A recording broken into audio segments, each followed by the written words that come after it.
I came here, I was traveling through Europe. I met some Muslims. Islam sounded, it fitted me. So I became Muslim. Then, after I was here for a while, I thought about him and how he fits well with Islam and talks to people about Islam in New York. And I invited him to come. And people here sponsored his coming. And he's been here ever since. By the way, we did get married. You first came to Saudi Arabia in 1972. Yes. What brought you here, and how was it back then? It was a very, very simple, quiet place. The only thing of Jeddah was the downtown. And as I said, I met some Muslims in Europe, in Germany, took Shahada. And then they said, well, we're going to Mecca this year. Would you like to come? And I said, of course. And then you came. You did Umrah, I suppose. I did Umrah, I did Hajj that year also. And I met many people here who were very open, very happy that I, as a person, had left America and came here. Great. And then a few years later, Coach Omar arrived. How did you meet? How did this come about? We know each other from high school. We had the same friends in high school. And he was always very helpful for people in while we were there. And I wanted people to meet him and him to meet this society because he didn't know anything about what it was like here in Saudi Arabia. It took 2 years to talk me into it. However, when he came, he wasn't interested in leaving. Okay, so when did you get married? Oh, shortly after I got here. Did you get married here? Yes. How did you do that? I mean, it's two American people from New York Now who met in New York in high school, and and you're getting married in Jeddah. you know well the steps you have to take to get married here. So I asked somebody at the company where I was working, and they said, "Well, you need two witnesses." I said, "Okay."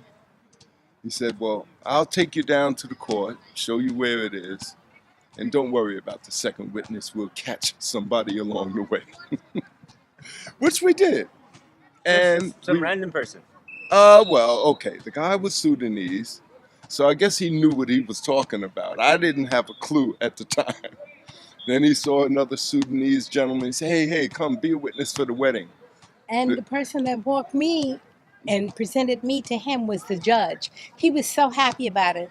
Of course, I was 53 at the time, so he thought that was amazing that a man would marry a 53-year-old woman. But that's the way Allah wrote it. But it was interesting, and seeing how things were so simple here in the kingdom was one of the factors that really just kept inviting me. Stay, stay, stay. I have a story now. When I left New York, I was vending on a higher level. We'd go to what we call big street fairs, where 2 or 3 million people would pass by in front of your stand or your tent a day, usually on the weekends. And a lot of the vendors were Arabs. And I mentioned that I was going to Saudi Arabia, and 2 or 3 of them said, "Oh, you're so lucky, you're so blessed. Allah has invited you." Now this inspired me. I didn't think of myself as being special to have been invited any place. But when 2 or 3 people said the same thing, I had to kind of stop and think about it. And when I got here, yes, it just appeared to be exactly that. The first thing I remembered was being greeted at the airport. Rabia and the friends, the family that had invited me over were waiting with flowers. It was interesting. And there was no red tape anywheres along the way. Now, right away, I was whisked off to make Umrah. And it just gave me time to reflect on what I already had known about Islam. And a famous Islamic minister in New York had always said to us, he said, "Come to Islam. come to happiness, come to power. You'll have friends all over the world. And this really became the truth almost instantly. And seeing Mecca and Medina for the first time, hearing things like, when you go to Mecca, the first prayer you ever make is going to be answered. And me, myself, I never prayed for riches. I prayed for, let's say, being able to help people, which is what I was doing in my community in the first place. And I was very successful. And when I came, it just started a new chapter in my life.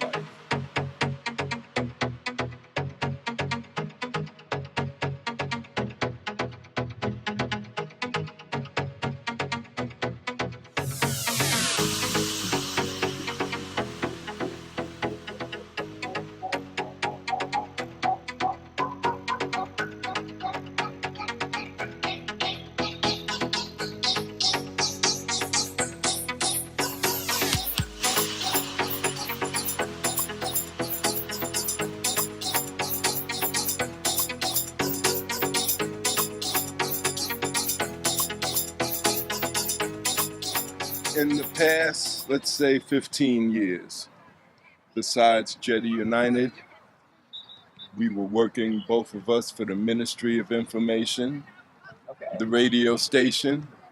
I think at our peak, we both had like 6 shows on the radio. We were probably on the radio at least once a day, 5 or 6 days a week for 4 or 5 years. And it was very interesting.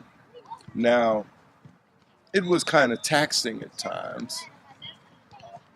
My first job here was purchasing manager for one of the big companies here. And I was tasked with going out and buying construction materials because in New York I owned a hardware store. So I was familiar with construction and plumbing and electrical and things like that. So it just went hand in hand, and it was just a continuation of what I had been doing in New York, except the blessings, I could see them happening day by day. The people we were around were gentle. Coming from New York, it's a harsh city, but it's got wonderful people in it. Well, here we met wonderful people that weren't harsh, that were gentle. One thing led to another, and it was much more fun, and now I always hated snow. So being here and no snow was also a contributing factor. That's a pretty much a sure thing that they're not going to be getting much snow over here, at least not in this part, maybe up north. Yeah. You mentioned, Omar mentioned working for the radio. How long ago was that?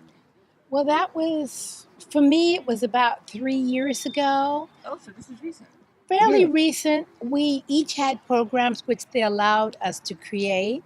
And it was fun. It was exciting sharing what our experiences were and are on the same with the same things of health, of education, of all kinds of things that both countries are equally dealing and challenged by, and sharing what we had to contribute. Like one of the things with him being in construction, he was a supervisor for Yeah, the city, supervisor of building maintenance for the city of New York. and that meant that he would cover maybe 20 to 40 square blocks, the condition of the buildings, what do they need, and bringing American building codes into the Saudi system. That was exciting, I think. Yeah, I was a housing inspector. And then they moved me up to supervisor. And I had to inspect buildings that the city of New York had taken over due to failed rent rolls or whatever, taxes owed. And they made a provision, and it was probably the biggest budget in the city of New York at the time. And we went into these buildings and did major repairs, complete bathrooms, complete kitchens, put in new windows. Next day, moved tenants right in. And it was really good experience because of the unlimited budget that we had. We were always buying materials in bulk. So when I got over here, they looked at my experience and put me in charge of a precast cement factory. And being in charge of buying materials, even though I couldn't speak the language, but I knew mathematically how much gravel we need, how much cement, how much concrete, what we had to do to get things right. And it was a good fix. And my manager and everybody around spoke English. That's one thing about Jeddah. It's hard to find people above a certain level that don't know English. So I was right at home. How's your Arabic now after all these years? Let's not talk about that right now. Because I'm in Jeddah, because it's so easy. And then basketball is something that I always was involved in the city of New York. I might have been pro had it not been for the Vietnam War. When the Vietnam War came up, I backed out and just disappeared off the face of the earth. And basically the same thing that Muhammad Ali did. He refused to go into the draft. I went right down to the draft board and said, I refuse. There was a lengthy battle back and forth, but all of this took me away from college sports and the ability to develop along with other people that were my age that were going into the NBA or something like that. But I always lived in New York, and that was like the hub of basketball. So every summer, all the NBA players that were off would come to New York to play in the tournaments, and I got a chance to play against and with many of them. And that enhanced my skills. So I brought that knowledge over here and started teaching kids. And with this knowledge and my love for the sport, to this day I go and I write articles about the Saudi Professional League, Iftihad and Atlee, the rivalries, Uhud and Ansar in Medina. I've even traveled for good games. We're going to Medina to see the game and things like that. And that's added to the excitement of being here. So it's like all of a sudden I'm in a new world without facing the dangers of America, of New York City, the harshness. I've found Islam and Saudi Arabia to really be a softer version of a metropolitan city. It's amazing. I mean, of all the years you've lived here, the question goes to both of you. Of all the years you've lived here, I mean, what's the thing that you're going to take back the most with you when it's time to go home? And that's something we can also talk about in a few minutes. This is home. Why is it home? Because it opened its arms and accepted us. It loved the fact that, well, every time when we go to the States, we're able to, by Allah's grace and mercy, introduce people to Islam. So like this, we've been back 2 days now, and while we were there, 5 people took Shahada. That's important. Why is it important? Because you have one person, they have family, and others have family. So the only way to really help people enjoy and enter into Islam, they have to meet Muslims. It has to go beyond institutional spreading. So that's always exciting. And now business women, educated women are asking me, well, what is it like over there? And I turn around and say, well, look, I'm 70. What do you think? Because they need to see it on an ongoing, practical scale. Many women have had questionable things said about Islam here, but that's not what I have found. I mean, I'm sure what's the first thing you get when you tell people where you live? when you tell them Their about Saudi eyes Arabia? get big, they stand back because I let them know that I've been here for 45 years and I appear to them as a cosmopolitan that they might want to know better. So when I say, well, I'm going back to Saudi Arabia, I've been there 45 years with trips to other countries, which enhance my understanding of why Islam and why it's important for people to understand it. Why Saudi Arabia as opposed to other countries. This is a very cosmopolitan country, and particularly Jeddah. That's very, very true. I mean, what really makes Jeddah so cosmopolitan is that with Mecca and Medina being so close, this is the Yes, port of Islam, as you're yes. very, very well aware. And many pilgrims come, and some generations ago didn't go back and decided to make a home here and have produced generations of young and now getting older and older. Um, what's next for you? Hopefully, inshallah, to even enhance my educational abilities and train more sisters on entrepreneurialism, business, and why and what makes you valuable to an employer. Because this is such an exciting time. So many young people are entering into business and things that were never open before. And they need to know what are the ground rules, what is acceptable, what is not.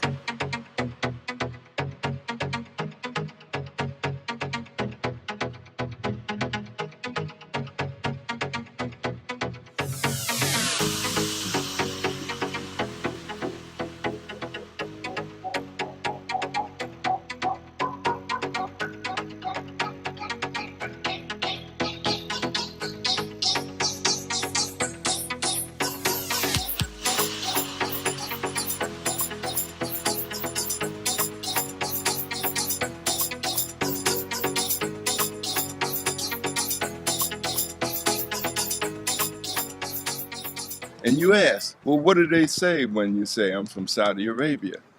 They say, what's it like? Exactly. And in explaining what it's like, it's always a pleasure. Their eyes get big, and because my ride here was wonderful. It's nice to be needed. It's nice to be loved and cared about. And people show their love and their caring in many different ways. And I find that if you help somebody's children, it's amazing. So these are putting the pieces together.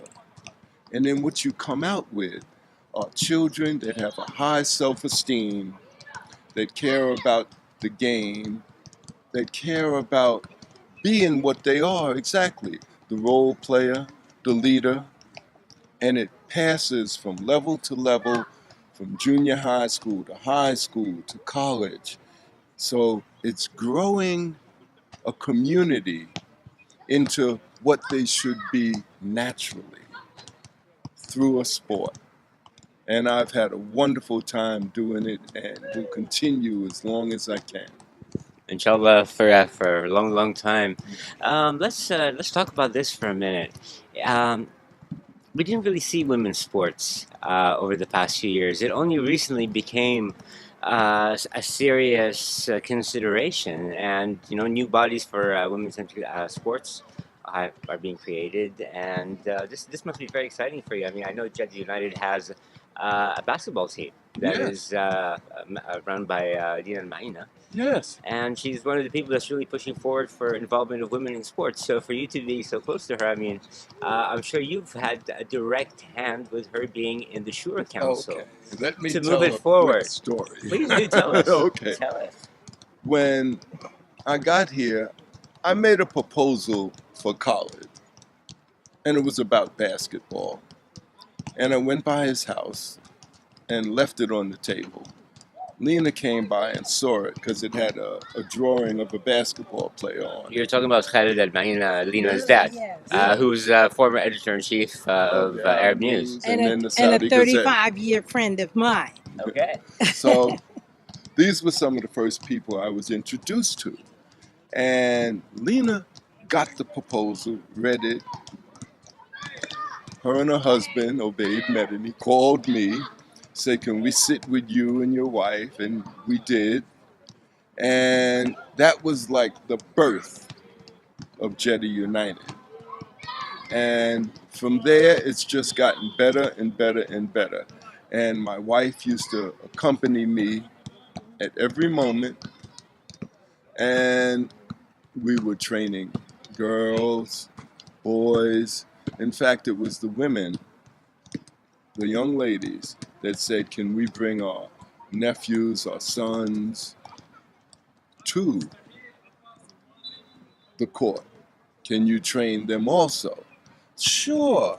And she was right there every step of the way. Come here, honey. Here, put a shirt on here. You know? And it was such a gentle, let's say, let's work with this, that it worked. We weren't forcing people to get involved in sports, but the children loved it.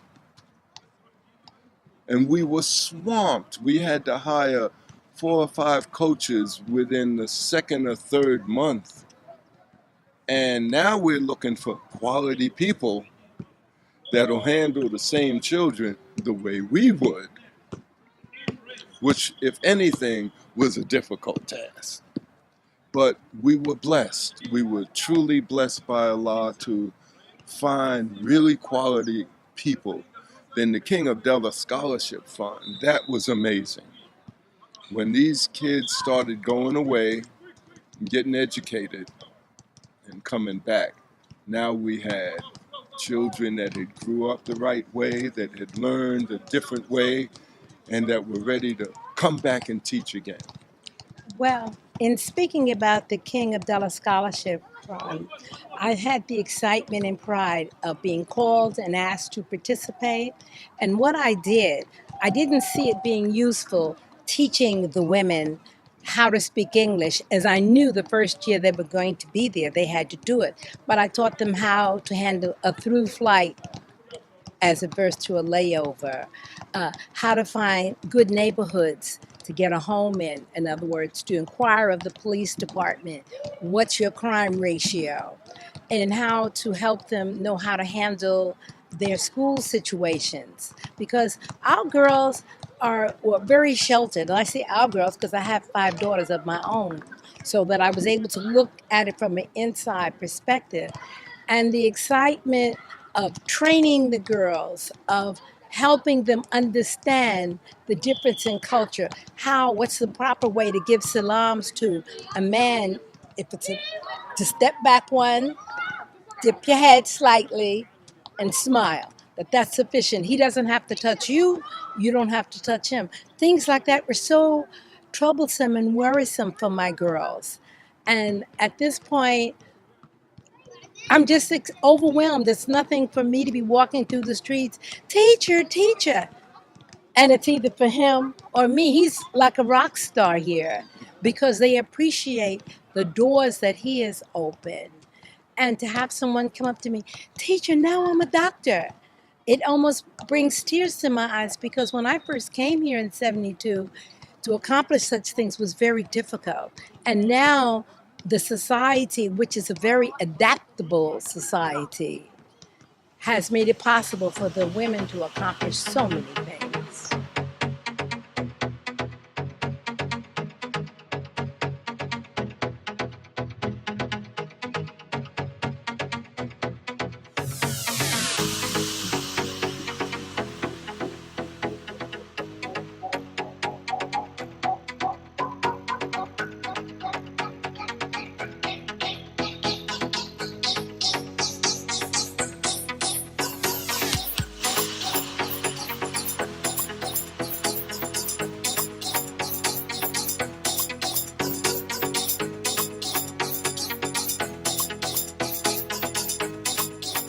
I had an amazing stint at Prince Sultan College. That's part of Al Faisal University as an English teacher in an English development program. The children or the young adults had to come and learn a level of English before they could move on to their academic subjects. And a basketball player approached me about another basketball player that was teaching English at the time, and he said, we want to hire him for the college and not the group that he's with. Do you think he'll do it? And I talked to the guy. He said, I'll do it, but I'll wait until I finish this contract. And then, yeah, I'd love to. But he said, I'll only do it if you come with me because I know I'll need help. And he was quite qualified as being a bilingual director of an English program. But he also saw that there'd be things that would arise. In fact, I was the one that when we wanted to get health insurance, he said, okay, you go upstairs to the dean and to say to the dean, we need health insurance. The dean never looked up. So what is it, Umar? I said, well, we want to get some health insurance. She said, okay, I'll pay half. I said, okay, that was better than nothing. A year later, I went up. He said, okay, we'll pay the whole thing. And this is people working together in a community for excellence. And that's really what it's been about. And it's given me a chance to do it in a large scale, whereas in my community back in New York, I did it for the people around me. The park, the basketball park where we played every Sunday morning. The kids that came to that park, the older fellas, would sit around and, you know, just kind of inspire them and things like that. But over here, I was able to do it on a bigger scale, and I enjoyed every step of the way. Amazing. Yeah. This is great. Well, thank you very much for allowing us this interview, and I mean, thank you for your lives here in Saudi. You've contributed a lot to our society and towards the future in empowering women to be in sports. I'd like to really do a program for the national team, especially for basketball, to get them to qualify for the Olympics within the next 3 years, and then take care of the region after that within the next Olympics. I'd like to see the women who are interested in applying for the Olympics to get the support that they need to have to accomplish as athletes. We did have the joy, though, of having direct and indirect influence on the women who have gone thus far. But it's a very powerful and overpowering situation. And I believe our women here deserve as much support as any other countries.